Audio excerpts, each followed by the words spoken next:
Alors on m'a demandé de présenter les dispositifs existants, donc c'est très large, les dispositifs existants. Ça dépend un petit peu de comment on voit les choses. Alors j'ai voulu commencer par un petit tour de table sur la diapo suivante, un peu la dynamique au niveau du département, voir un peu une carte des projets.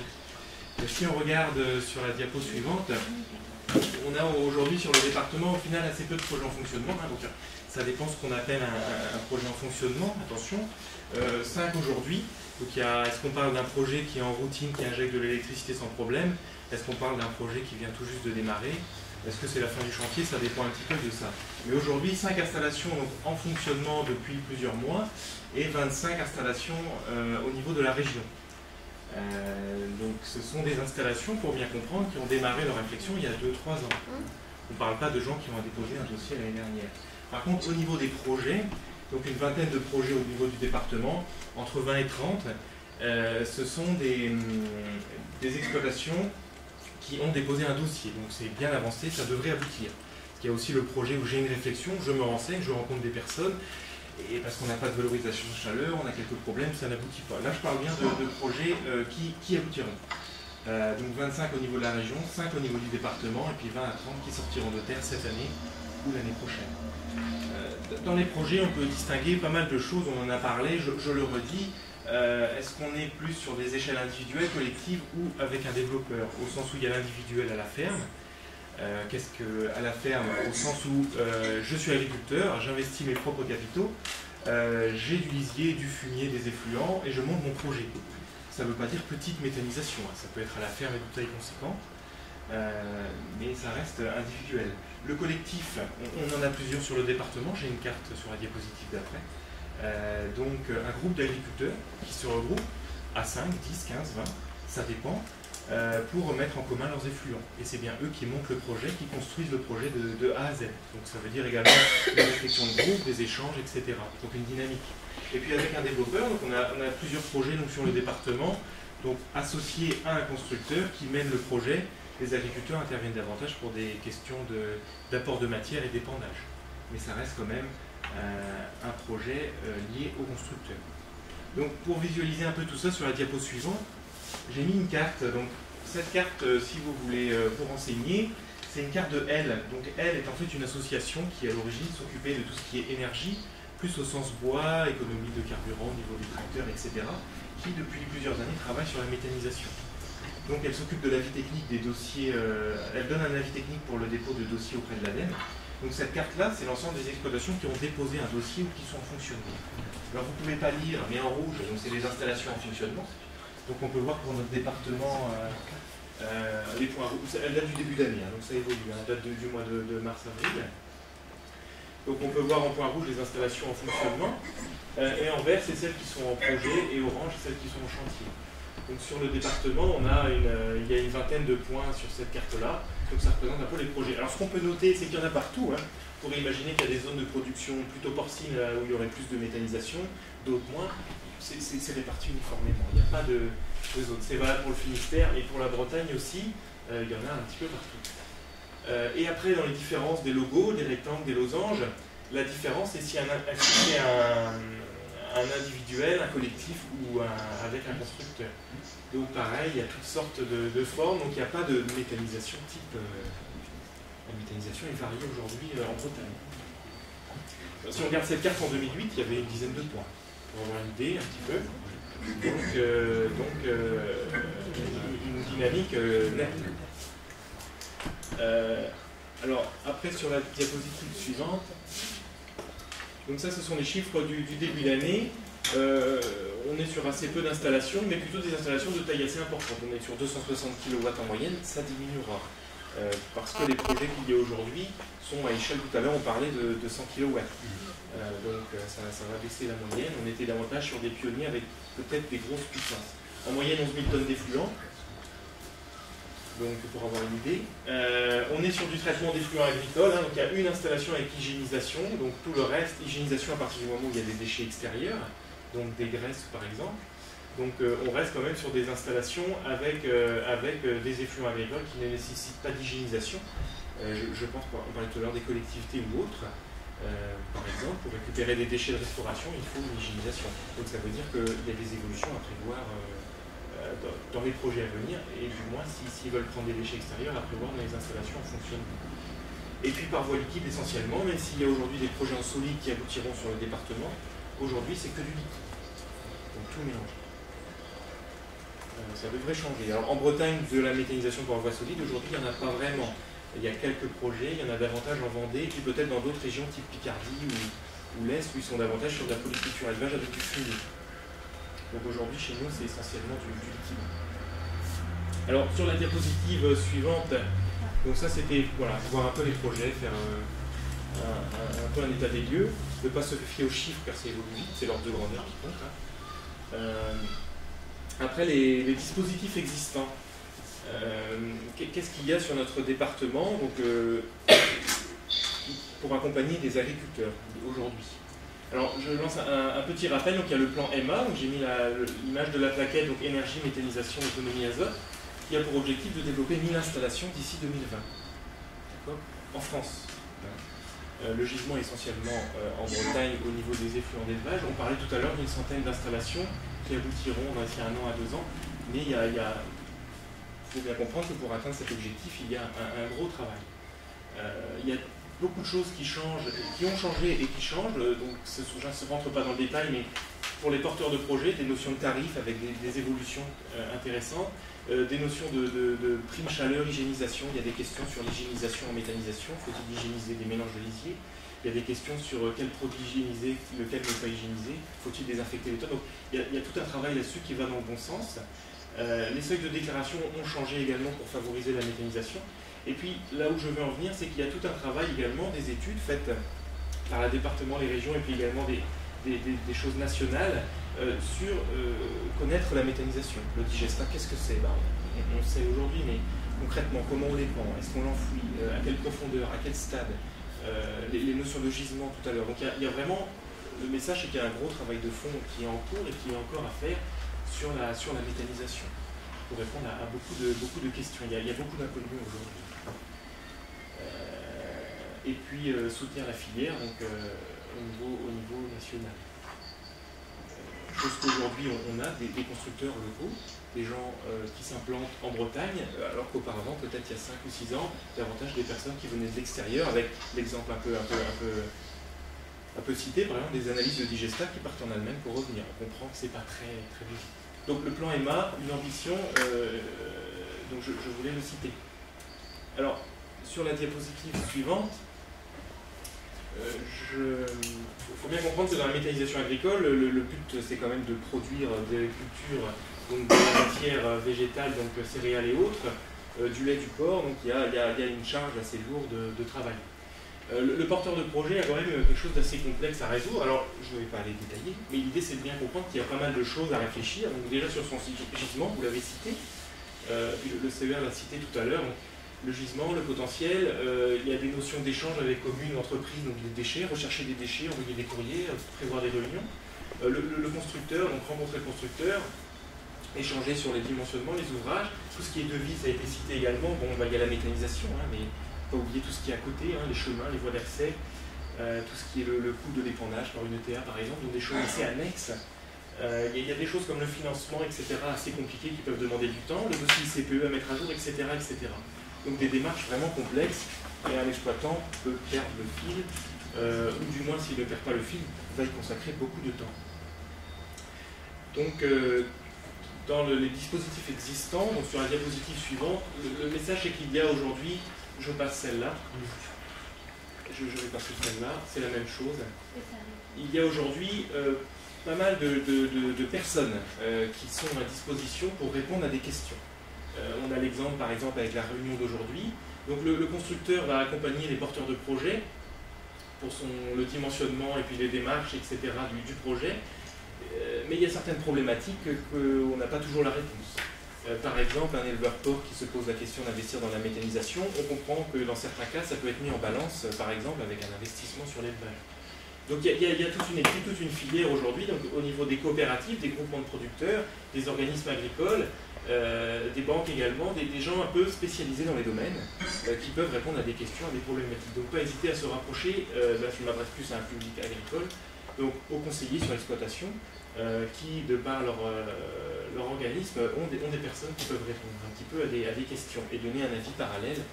Plusieurs avis dans une réflexion, c'est toujours bon. Il y a également l'association Elle, qui est une étape obligée pour tout projet, qui se déplacera sur l'exploitation, qui donnera un avis, donc qui peut être contacté. Et aussi au niveau des champs d'agriculture, on a une équipe aujourd'hui de conseillers pour réaliser des études de faisabilité et répondre à des questions, dans le but de s'ouvrir et de ne pas avoir de soucis, de problématiques dans son projet. Au niveau réglementaire également, donc sur la diapositive suivante, il y a au niveau des DDTM, donc assez récent, depuis maintenant 1 à 2 ans, donc le référent méthanisation. Alors pour notre département, c'est Fabien Poirier, qui s'occupe d'accompagner les porteurs de projets au niveau des étapes administratives. Donc il y a tout ce qui est permis de construire.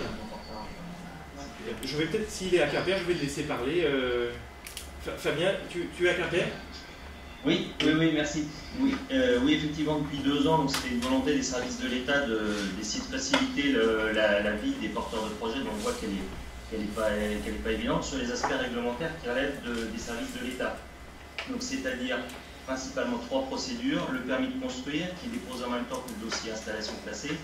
Le dossier installation classée qui relève, dans les cas les plus simples, du régime de la déclaration, mais parfois du régime de l'autorisation en fonction de la nature et de la quantité des matières entrantes. Et puis, 3e procédure, l'agrément sanitaire.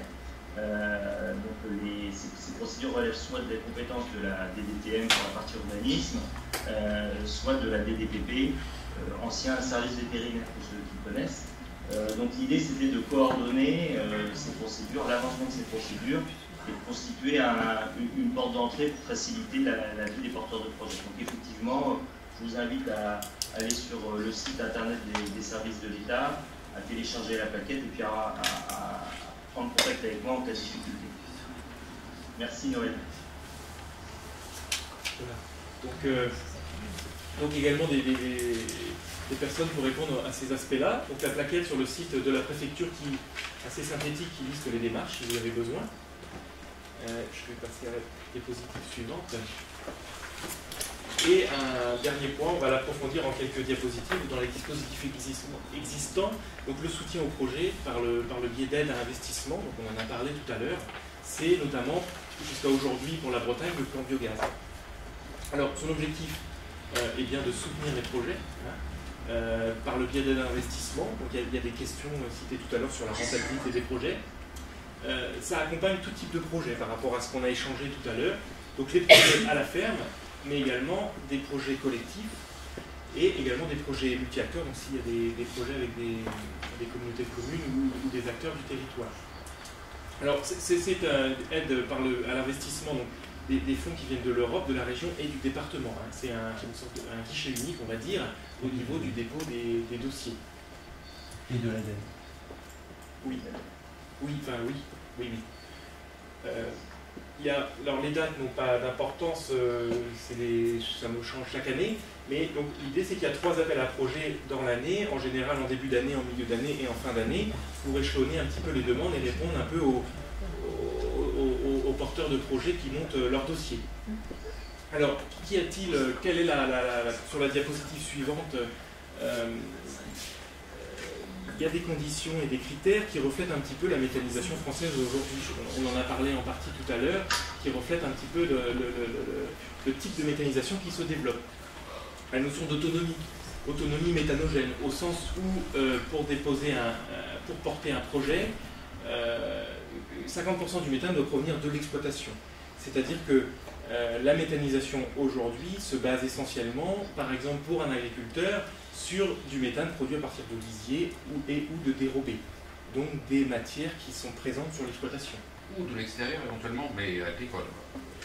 Ou forcément Non, ou de l'extérieur. Si son voisin souhaite s'intégrer au projet, comme il y avait le cas tout à l'heure, ça rentre dans ce cadre-là. Si c'est un projet collectif avec 10 agriculteurs, on parle bien de l'autonomie. Mais ça peut être un seul avec différents fournisseurs en fait de matière. Non, je parle du global. Ouais. Parce que après ça peut être discutable. Mais dans le message, je parle bien du global.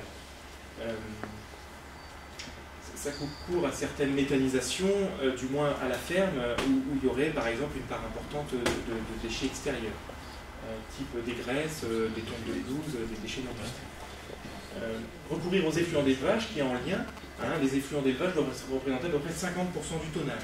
Donc demain, un projet, on parlait du projet moyen Finistère, 11 000 tonnes, ça veut dire que l'objectif est à peu près 50% de lisier ou de fumier dans le projet.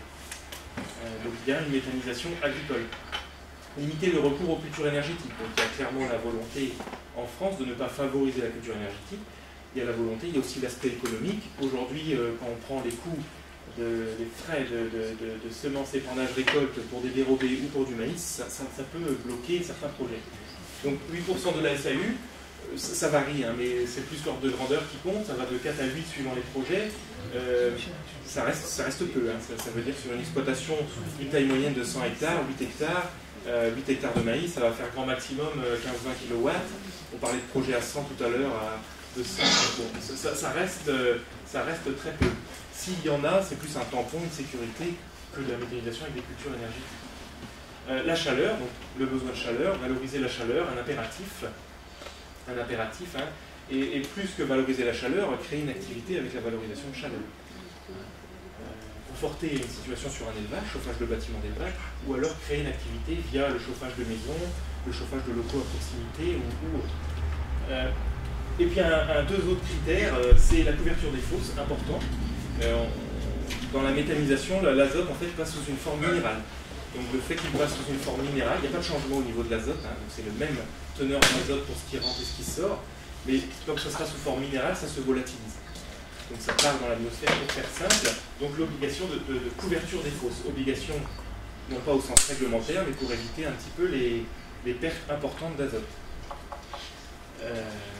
Et la rentabilité économique, donc une étude économique avec une rentabilité qui est comprise entre 6 et 11 ans. Sachant qu'aujourd'hui, un projet qui n'est pas suffisamment rentable, une rentabilité de 12% par exemple, ne peut pas aboutir. Enfin, du moins au niveau du dossier de subvention. Alors, sur j'ai mis après sur il y avait la question tout à l'heure, donc je le montre là, avoir une idée un petit peu aujourd'hui, on parlait de 30%. Ce tableau-là, en fait, on va parler de la méthanisation à la ferme. On est sur des aides qui sont variables. Pour de la petite méthanisation, environ 40% de montant. Et pour de la méthanisation de taille plus importante, jusqu'à 250 kW, on est sur 20% de subvention. Donc dégressif suivant la puissance. Juste une question de la région, vous mettez région et département? Non, là c'est la région Bretagne. C'est juste pour savoir si le financement vient en plus. Non, je vais faire un copier-coller de l'appel à projet, mais les financements départementaux, comme c'est par département, c'est en plus. Oui. Ici l'appel à projet pour le biogaz. Oui. C'est le tableau de l'ADEME, ça? Ça, c'est le tableau de l'ADEME, appel à projet plan biogaz, que vous pouvez retrouver sur le site de l'ADEME ou de L. Il y a bien un plafond quand même de subvention globale. Oui. Parce que si le département en met encore en plus 40, ça fait combien alors, à l'arrivée? Il y a un plafond qui dépend de la puissance. Donc 6 à 10 000 euros, petite méthanisation. Enfin, je parle au global. Ouais. Le département, je vous laisserai après. En fait, suivant la puissance, plus je fais une grande installation, plus le plafond est bas. Donc le plafond, suivant 80 kg, c'est un plafond de 10 000 euros et, de dépenses. Et pour du 250 kg, on est sur un plafond de 6 000 euros du kilowatt électrique installé. Donc suivant la puissance de mon moteur, j'ai un plafond de dépenses et ce pourcentage correspond à ce pourcentage multiplié par le moteur, la puissance moteur fois ce plafond. Donc on est grosso modo en moyenne, on est sur du 8 000 euros. Donc une installation de 100 kg, l'ordre de grandeur qui a une importance, c'est environ 8 000 euros du kilowatt. Donc on est sur un investissement de 800 000 euros. Tout confondu, tous les investissements ou uniquement la partie méthanisation? La méthanisation. Uniquement la partie méthanisation. On ne parle pas du séchage ou autre qui peut intervenir derrière. La méthanisation, donc c'est le stockage de matière, le digesteur, la méthanisation et le raccord jusqu'au local moteur. Y compris l'œuvre de BTP, enfin oui, enfin les fosses. Mais pas l'utilisation de la chaleur. La machine, entre guillemets, qui est utilisée pour faire la chaleur, c'est un pas. Oui. Mais pas les investissements qui seront liés à l'utilisation de la chaleur. Non, le réseau chaleur n'est pas pris en compte dedans. Non. Mais par contre, ce qu'on disait, c'est que là, si l'ADEME 30%, la région dit, c'est que le département, mais en plus, on arrive à plus de 40% de subvention, donc je crois pas que... Non, mais il y a un plafond de... Le voilà, département, c'est un montant de... Le département, grosso modo, c'est, je sais, j'ai plus grosso en tête, mais on arrive souvent au montant plafond. Et sur les projets à la ferme, c'est souvent 50 000 €, c'est-à-dire le plafond dessus. Et sur les projets dits multi-acteurs, c'est-à-dire les gros projets, on est allé jusqu'au plafond sur 300 000 €. Mais voilà, qui en somme absolue est quelque chose d'important, mais qui en pourcentage ne représente pas énormément dans le projet. En moyenne, l'ordre de grandeur des 30% du CER tout à l'heure, pour l'année 2013 et début 2014, est représentatif.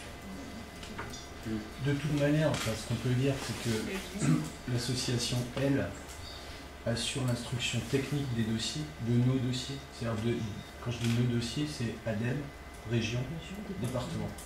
Elle le fait pour le loi énergie, elle le fait pour la méthanisation. Donc, et est subventionnée, financée par les collectivités et l'État pour ça. Donc en fait, c'est elle la porte d'entrée unique, c'est ça qu'il faut retenir pour un porteur de projet. Il faut qu'elle aille chez elle, elle l'aide à monter son projet, à la fois peut donner un avis technique, il peut faire le relais avec nous au niveau financement pour vérifier combien elle peut avoir. Je me permets peut-être de dire aussi, c'est à cause de ça qu'ils ont fait les appels à projets, donc 3 appels à projets dans l'année. Ça permet de centraliser, avoir une vision beaucoup plus globale de l'ensemble des projets qui sont réunis. Pour faire venir sur la diapositive suivante, le dossier de subvention pour les projets méthanisation ce n'est pas un formulaire qu'on remplit, c'est quelque chose d'assez lourd qui en fait représente la globalité du projet. Avec la présentation du projet, de son contexte, donc qui est porteur de projet, quelle exploitation, la description de la méthanisation, donc qu'est-ce qu'on va faire, quel ouvrage, quel dimensionnement, quel digesteur, quel post-digesteur, quelle puissance moteur, et tout ce qui va être production d'énergie, chaleur, donc la thermique, que va-t-on faire de la chaleur, que va-t-on faire de l'électricité, quelle est la production électrique, quel est le pourcentage de perte, etc. On a des exemples qu'on a eu tout à l'heure, seront précisés dans ce dossier, et tous les aspects agronomiques, notamment le plan d'épandage, le plan prévisionnel de fumure. Si on arrive sur des projets collectifs, ça peut représenter des surfaces importantes et un travail lourd. Et également tout ce qui est aspect économique et financement. Donc il y a une analyse faite, une présentation de la part de l'exploitant qui est assez poussée, et une analyse faite pour apporter une critique du dossier au sens positif et négatif, qui est très, très complète. Donc on le voit bien dans les critères, hein, les critères pour accéder, il y a de nombreux critères avec une vision, il faut vraiment avoir une vision très globale du projet. Ça, c'était donc la partie pour avoir un peu les dispositifs existants. Je ne sais pas s'il y a des questions. Aujourd'hui, vous avez combien de projets sur à traiter sur cette année, sur votre table? On est sur très peu de... On est sur les appels à projets, il faut bien comprendre qu'on parle de 35 installations en fonctionnement, 30 au niveau du département, on ne parle pas de dizaines ou de centaines de dossiers. Donc à chaque appel à projet, on parle de 3 à 4, pour notre département, de 2 à 3 dossiers déposés. Après, il y a des effets années aussi, suivant le contexte agricole, etc. Donc il y a cet effet-là aussi. Avec notamment, peut-être sur 2012-2013, au niveau des projets en lien avec les baies algues vertes qui étaient cités, peut-être davantage de dossiers. Et ces dossiers qui sont aujourd'hui ceux qui étaient en phase d'instruction, donc instruction au sens dépôt de dossier et chantier, qui sont en cours aujourd'hui. Ils sont de l'ordre de 80, 150 kg, à peu près, ou supérieur? C'est l'ordre de grandeur de ce qui se met aujourd'hui, entre 80 et 150, peut-être 200 pour certains. Ouais. Avec notamment des petits projets aussi qui vont voir le jour, 50, qui devraient voir le jour en Finistère.